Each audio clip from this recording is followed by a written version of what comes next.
Salut à tous et bienvenue dans Hybride, le podcast. Exceptionnellement, aujourd'hui, nous sommes dans les locaux de SNV Niger. Aujourd'hui, nous allons revenir sur une aventure qui a marqué l'agriculture et l'entrepreneuriat au Niger.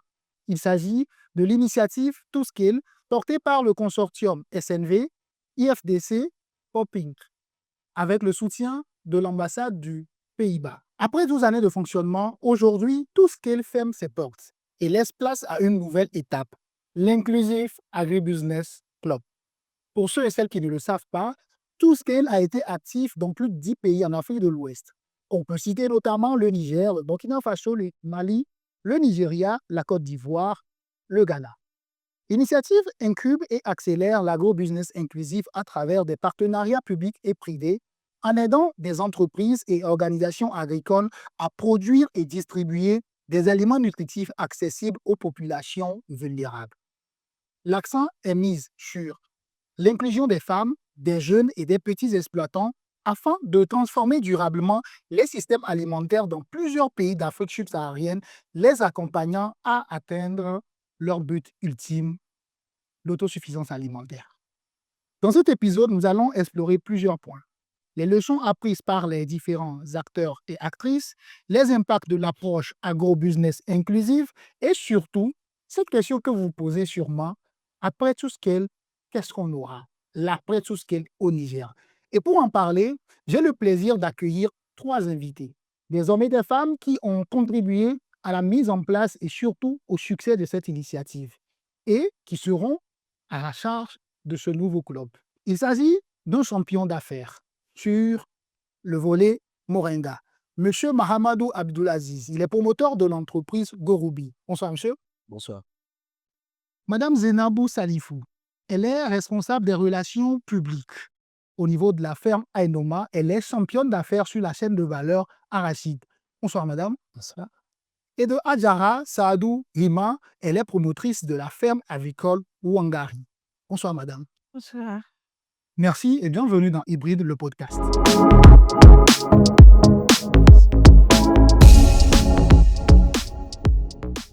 Alors, la première question est à vous. C'est de savoir aujourd'hui, après plus d'une décennie, quelles sont les leçons que vous avez apprises avec ToScale. Je commence par M. Abdelaziz. Merci pour cette opportunité que vous me donnez de m'exprimer sur l'expérience qu'on a et des échanges qu'on a eus avec le programme ToScale. Et personnellement, en tant que champion d'affaires sur un volet qui est le Moringa, et je retiens qu'il y a des acquis en fait, qu'on a eu sur plusieurs, on va dire, aspects. Si on prend l'aspect professionnel, donc il y a eu un certain nombre de renforcements de capacités. Donc nos capacités ont été renforcées par des formations. Et sur le plan entrepreneurial, c'est même la démarche commerciale en fait qui a été revue. Nous avons adopté une approche qui va jusqu'à l'adressage même du marché avec des nouvelles cibles. Et sur le plan communautaire, notre partenariat a impacté des populations en incluant les petits producteurs et les transformatrices qui ont on va dire, qui ont des revenus réduits. Et on a ensemble créé et co-créé, en tout cas, un partenariat où les différents acteurs ont été rémunérés ou sont rémunérés à travers cette approche. Donc, c'est pratiquement de façon ramassée ce qu'on peut retenir de ce partenariat et de ce qui a impacté nos démarches en tant que telles. Je me tourne vers vous, Madame Zenabou. Quand même, ToScale, c'est 8 thématiques: marketing et distribution, innovation inclusive verte, inclusion des femmes, inclusion des hommes, inclusion des jeunes, inclusion financière. C'est quand même beaucoup de choses. Est-ce que vous aussi, vous avez des leçons apprises pendant ces mois? Bonjour, merci d'abord de me donner l'opportunité de m'exprimer. En fait, je remonterai à l'histoire de l'idée d'affaires de ce partenariat avec ToScale. Au début, c'était une idée d'affaires pour la production et la livraison de 8500 tonnes d'arachide qu'on était censé livrer à la SDA. Chemin faisant... C'est-à-dire que l'histoire que vous me racontez, c'est très important. Il faut que les gens se rendent compte de l'importance. Dit comme ça, c'est facile.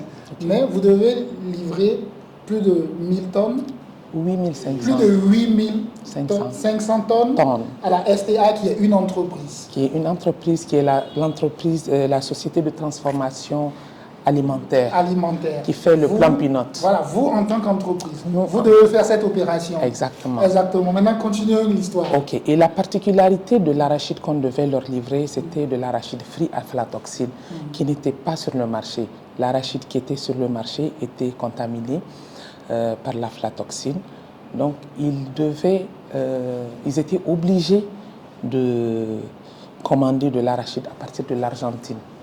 Ils commandaient à peu près 2000 tonnes d'arachide de l'Argentine.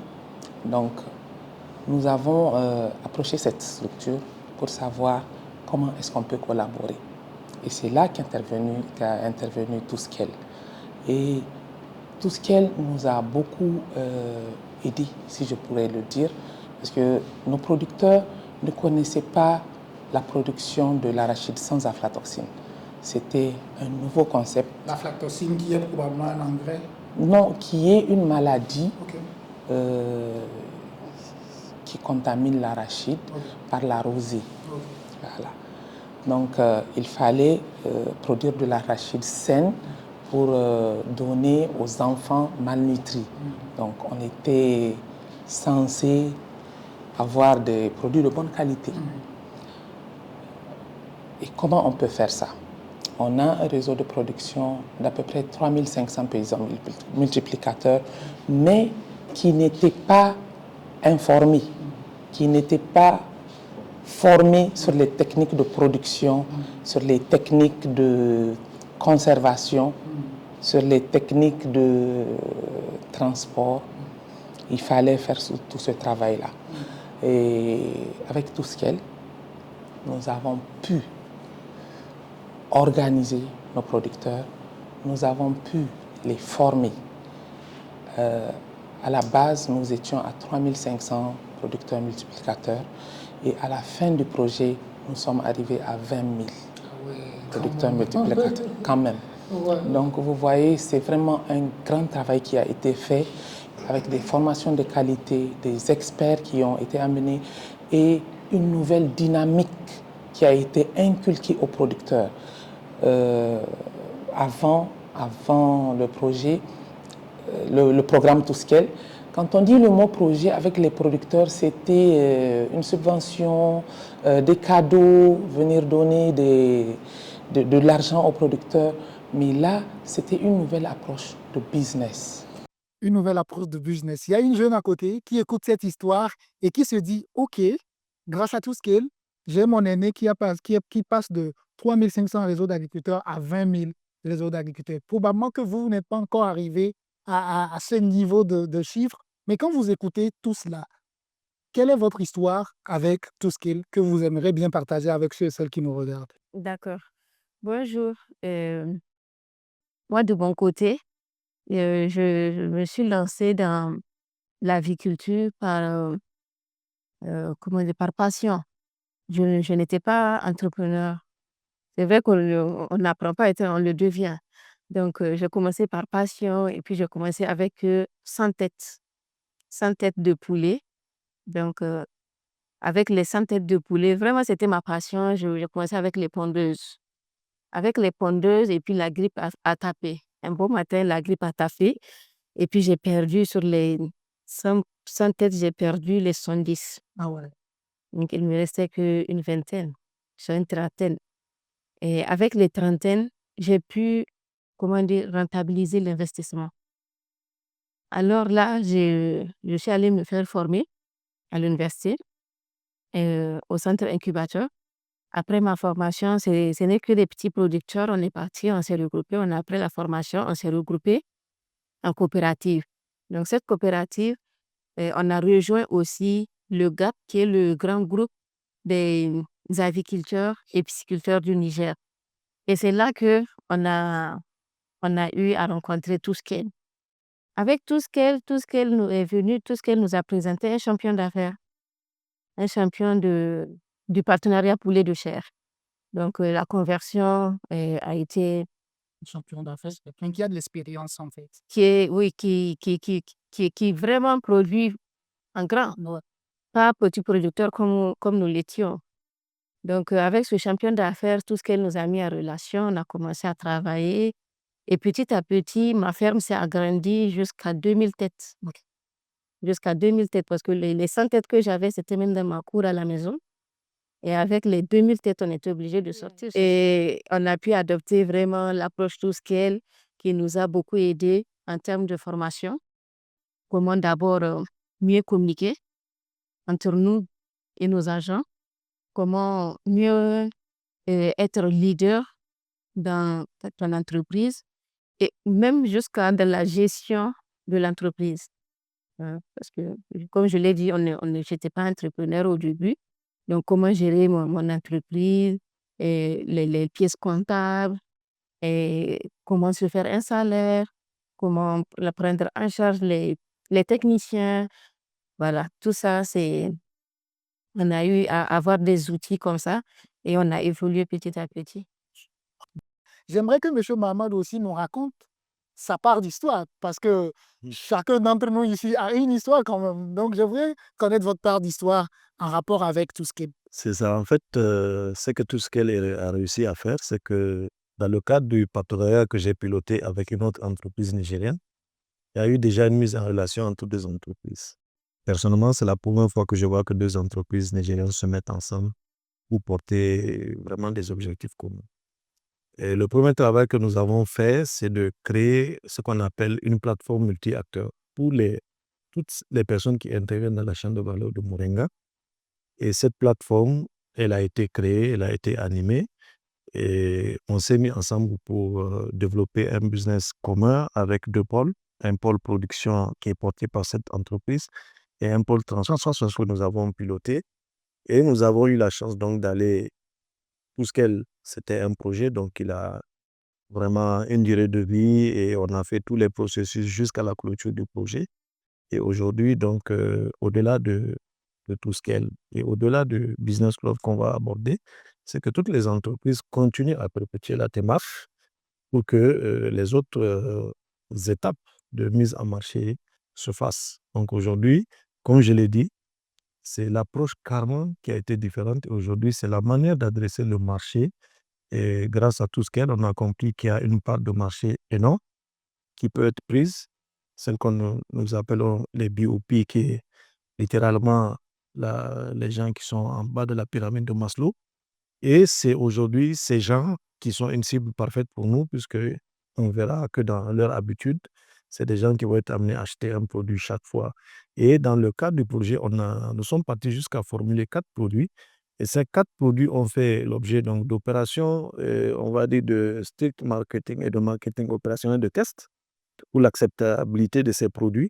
Et aujourd'hui, donc, les entreprises continuent à se mettre ensemble afin de lancer de façon, on va dire, à l'échelle, ces différents produits pour que tout ce qu'on a appris de tout ce qu'elle, que ça se transforme, que ça se matérialise et que on ait les retours de toutes ces expériences-là, que ça se traduise par des résultats concrets. Merci. Juste une histoire de compréhension. Est-ce que le partenariat que vous avez fait avec l'autre entreprise, c'était une entreprise leader ou bien c'était une entreprise à échelle, comme dans le cas de Hadjara? Oui, en fait, déjà, comme Zainab a voulu le faire, et dans la démarche de tout ce qu'elle, en fait, il y a des têtes de pont. Et le tête de pont de la relation ou du partenariat, ça va être une ou plusieurs entreprises qui ont atteint un certain niveau. Ok. C'est-à-dire que tout ce qu'elle ne vient pas créer des entreprises, mais tout ce qu'elle vient trouver des entreprises qui sont là et tout ce qu'elle aide à peaufiner certaines idées d'affaires. Mais l'idée, c'est de prendre une entreprise et de l'accélérer. Maintenant, dans cette accélération, la particularité de tout ce qu'elle, c'est vraiment la démarche inclusive. Oui. L'inclusion veut dire mettre ensemble des petits producteurs, des producteurs de moyen niveau avec des grandes entreprises. Mais pas pour que cette entreprise les exploite, mais pour qu'il y ait de la co-création et pour qu'ensemble, les acteurs décident de comment la rémunération va être faite et pour qu'ensemble, on décide de comment chacun va être rémunéré. Donc, Super. c'est un peu ça. Depuis le début de... Merci beaucoup à vous. Depuis le début du podcast, il y a un mot qui revient souvent, c'est champion d'affaires, championne d'affaires. Qui sont ces champions et ces championnes d'affaires? Donc, un champion d'affaires, c'est une entreprise qui existe déjà et qui a une certaine autonomie financière pour pouvoir tirer les petits producteurs, pas que les petits producteurs, mais les autres acteurs de la chaîne de valeur, voilà, pour qu'ils puissent s'agrandir avec elle. Vous comprenez? Donc, tout ce qu'elle est venue appuyer ces grandes entreprises-là pour pouvoir aider les producteurs, pas que les producteurs, je l'ai dit, tous les acteurs de la chaîne de valeur. Merci à vous. Ajala, tout ce qu'elle, c'est quand même 8 thématiques. Si vous voulez, je peux citer quelques-uns. Marketing et distribution, innovation inclusive verte, coordination de la chaîne d'approvisionnement, développement du secteur privé, compétences entrepreneuriales.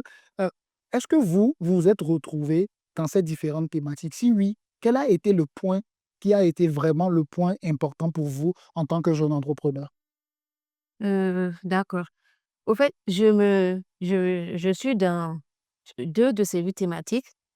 Celui, avec, l'inclusion femmes, parce que le secteur dans lequel moi j'évolue, c'est un secteur où, à mes débuts, on m'a dit: «C'est pas un travail pour les femmes. On fait du poulet. Des fois, il va falloir abattre, il va falloir découper, il va falloir déplumer». On me dit: «Non, c'est pas un travail de femme». Et en tant que femme, tu as du mal à évoluer dans ce sens-là. Et l'inclusion femme nous a permis à vraiment évoluer dedans. C'est vrai, on n'est pas nombreuses, mais quand même, on est arrivé. Et de ce sens où toutes les femmes, et comment dire, prises en charge ou bien qui ont suivi cette approche-là, ont démontré leur capacité de faire. Et aussi, surtout sur le marché, pour aller aux recherches du marché et tout. Et il y a aussi l'approche BOP, les consommateurs à faible revenu. Ces consommateurs à faible revenu, là, quand tu payes maintenant un poulet, le poulet coûte par exemple 3 000 à 4 500 sur le marché. Quelqu'un qui n'a pas un revenu fixe ne peut pas. Avec cette approche-là, on peut par exemple découper le poulet, vendre Les cuisses, les cuisses, le blanc, les ailes et même le gésier, tout ça là. Donc, ça fait que cette catégorie de la population peut au moins avoir un morceau de poulet dans son assiette.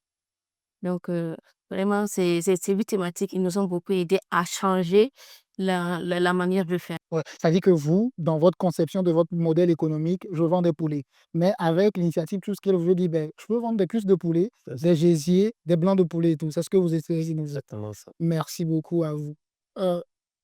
L'approche to scale, c'est une approche, comme on vient de le découvrir, que nous sommes en train de découvrir tout au long de ce podcast, qui essaye de créer des ponts pour que des acteurs du domaine agricole puissent s'entraider. Et on ne peut pas parler de to scale sans pour autant parler des entreprises championnes. Elles ont joué vraiment un rôle important, un rôle prépondérant. J'aimerais demander à Madame Zenabou, aujourd'hui, c'est vrai que votre histoire, c'est beaucoup plus une histoire avec la STA. Est-ce qu'au-delà de ça, il y a eu d'autres deals qui se sont passés? Bon, vous ne m'avez même pas laissé finir en réalité, parce que Je m'excuse pour cela.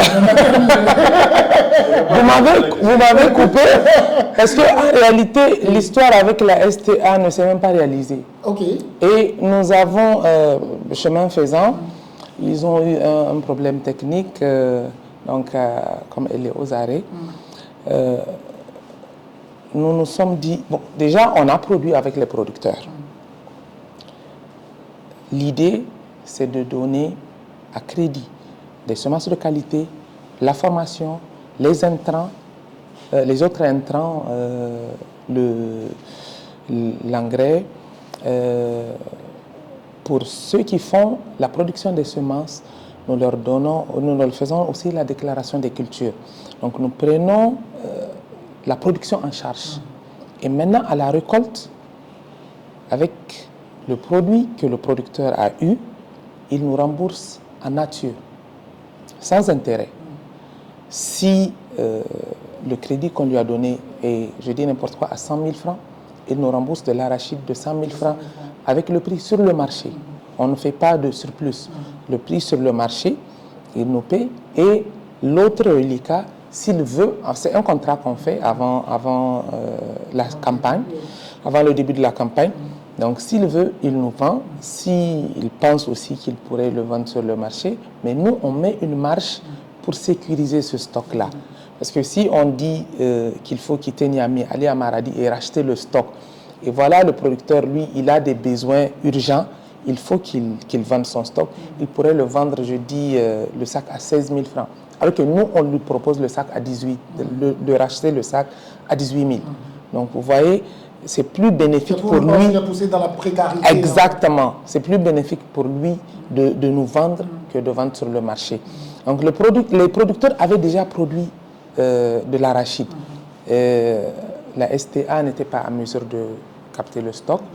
Donc, il fallait trouver d'autres alternatives pour revendre. C'est là où vos compétences rentrent en jeu. Exactement. Exactement. Donc, nous avons étudié le marché. Nous avons eu d'autres canaux sur lesquels nous avons placé les produits. Nous avons fait de l'exportation. Nous avons créé un réseau de transformatrices d'huile d'arachide qui existait déjà, mais qui n'était pas en réseau. Des transformatrices qui étaient déjà là dans la chaîne de valeur.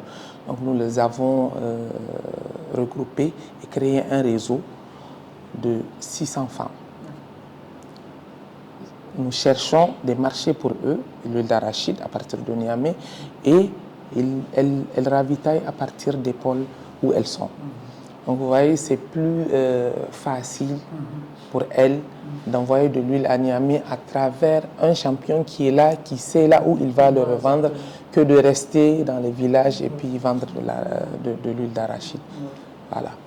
Et cette histoire ne s'est pas arrêtée, elle continue chaque année? Elle continue. En fait, c'est le moment de féliciter Touskel pour son approche inclusive. Dès le début de l'histoire avec Touskel, tout le monde a été impliqué. Tout le monde. Du champion d'affaires aux producteurs, aux transformatrices, aux agrégateurs, aux transporteurs, aux grossistes sur le marché, aux détaillants. Donc vous voyez, aujourd'hui, tous ces acteurs de la chaîne de valeur sont capables de vous dire c'est quoi Touskel. Qu'est-ce que Touskel a fait? Parce qu'ils ont reçu énormément de formations, ils ont été formés à en surpasser leurs besoins. Donc, je pense que ça va continuer. Super. Merci beaucoup. Alors, Monsieur Mahamadou, est-ce que vous avez quelque chose à ajouter sur le rôle important qu'a joué les différents acteurs, notamment les champions d'affaires? Tout à fait. En fait, c'est pour compléter ce qu'a dit Zenamou. En fait, aujourd'hui, l'approche de Touskel, c'est que ça a amené du nouveau chez toutes les entreprises. C'est vraiment, je dirais, 2 ou 3 choses. La première chose, c'est que ça intègre d'autres acteurs qui, dans le temps, n'étaient pas considérés comme des acteurs. Deuxièmement, on prend une idée d'affaires et le business, il est co-créé. En fait, tout ce qu'elle ne vient pas pour vous dire voilà comment vous faites, mais tout ce qu'elle vient avec vous, avec votre idée, pour ensemble décider de où est-ce qu'on va aller. Et comme j'ai dit, ce qui est nouveau pour nous, c'est le troisième élément, c'est l'approche même BOP. C'est-à-dire que les entreprises, quand elles font leur étude de marché, vous allez chercher les clients qui ont l'argent pour acheter votre produit.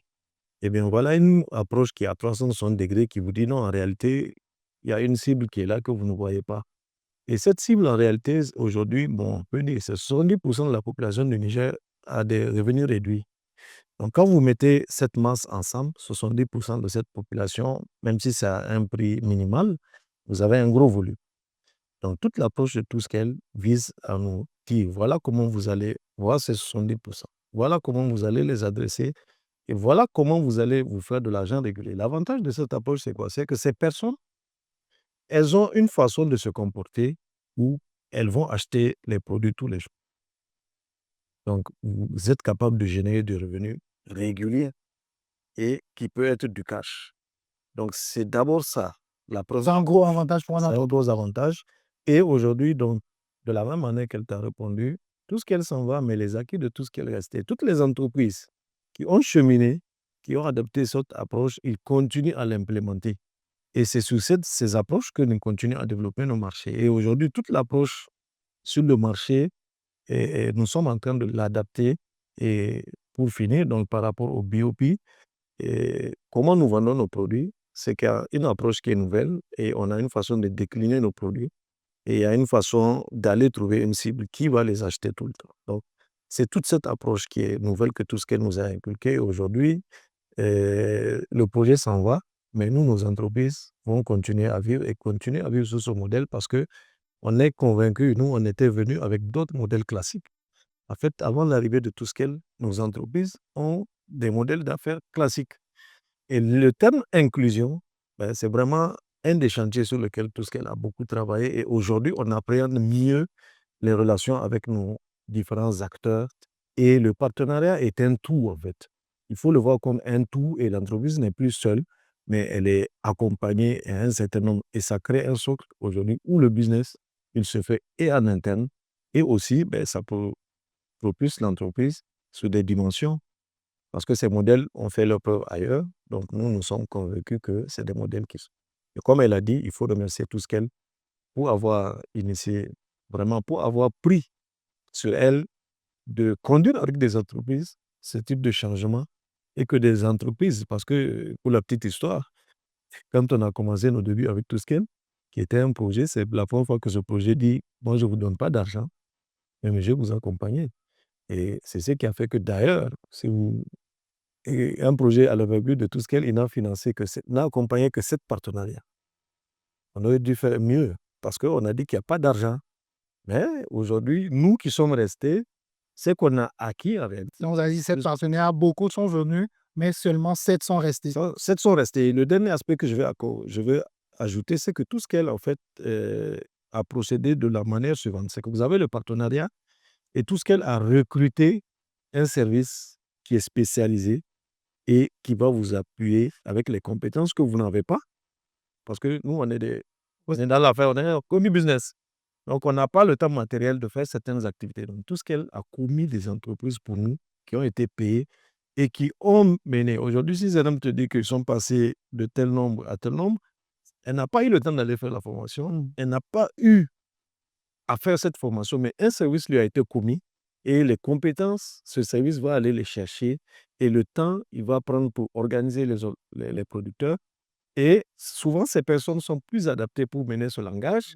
Et à la fin, on a vraiment, on va dire, une démarche harmonisée. Et toutes ces démarches continuent à se faire. Hein. Le projet s'en va, mais les démarches, on les pérennise.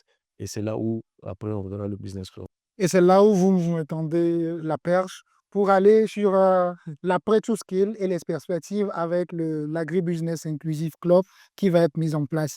La première question que j'aimerais vous demander, selon vous, quels sont les chantiers prioritaires de ce nouveau club qui va naître? Ce n'est pas un nouveau club, mais c'est pour l'après Touskel, c'est le club qui prend le relais. C'est quoi la priorité? Bon, je donnerai. J'introduis. Voilà.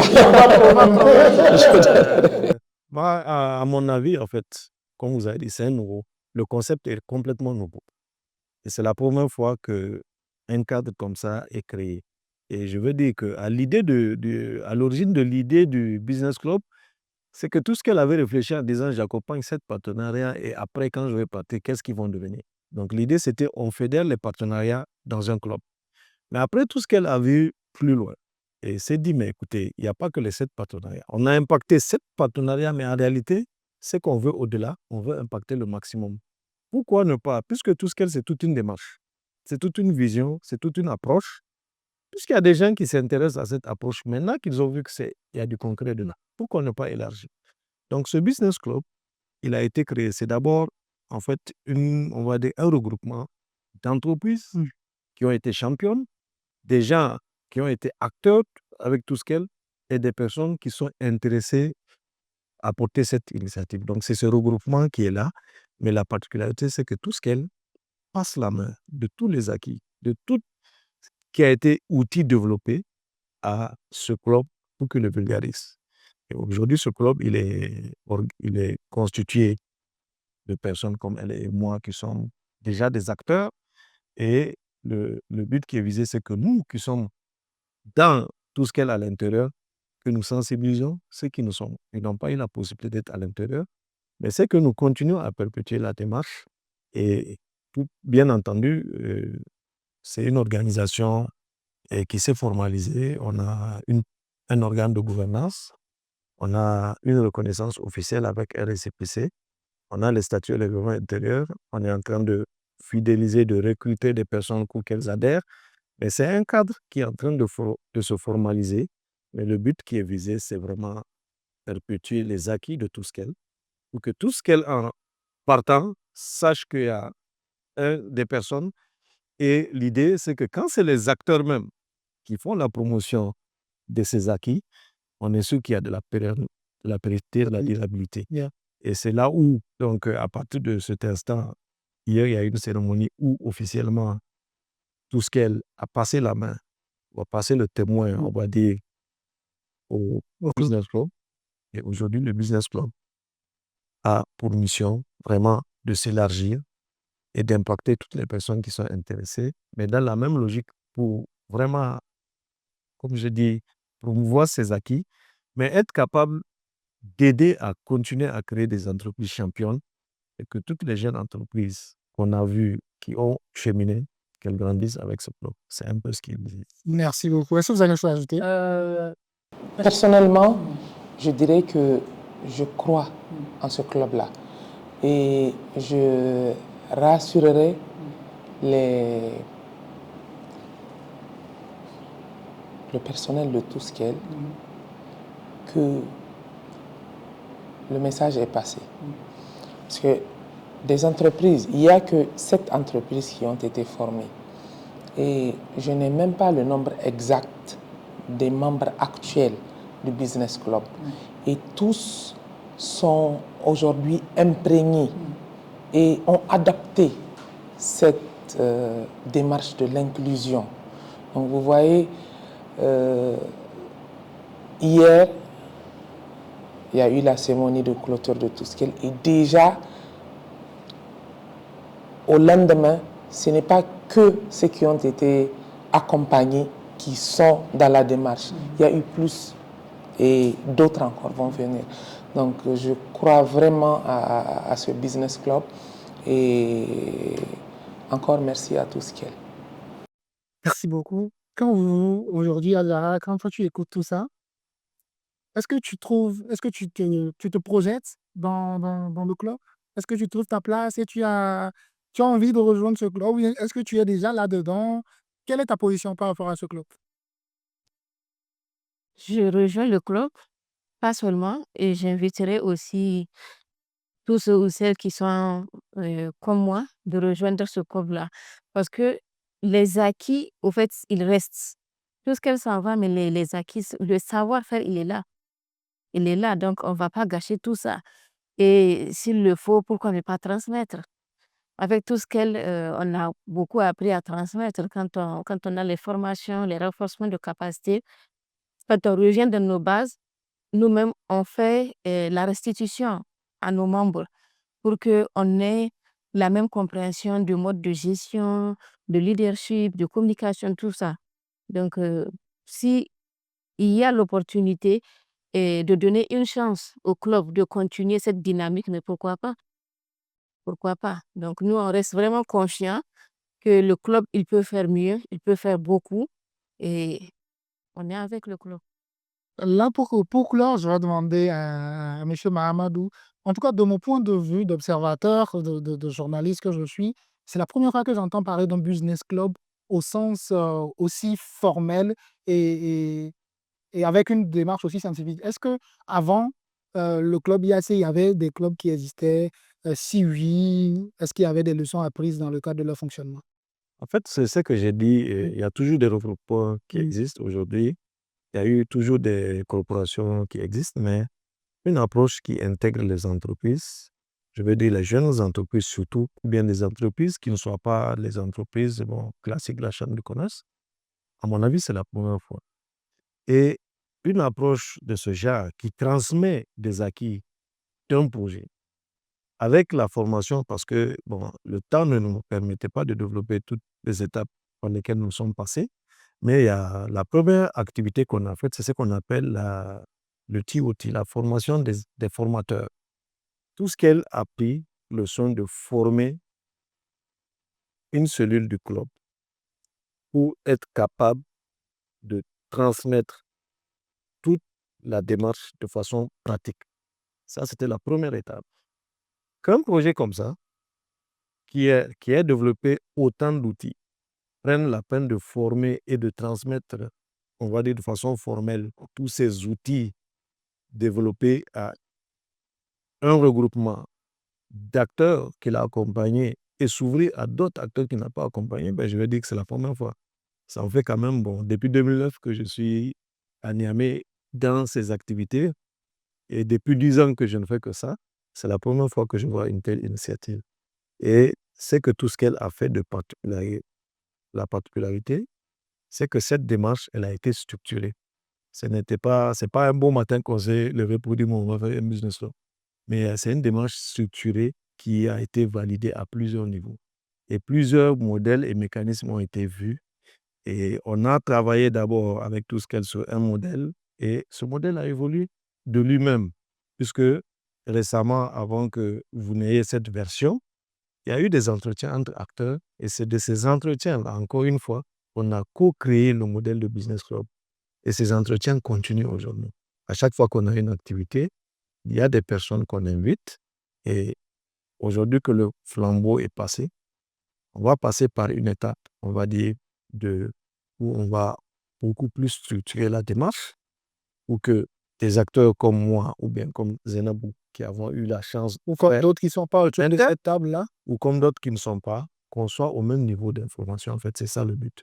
On va être au même niveau de compétences, au même niveau d'information, pour qu'on soit capable d'impacter le maximum d'entrepreneurs. Dans ce sens, c'est vraiment une innovation.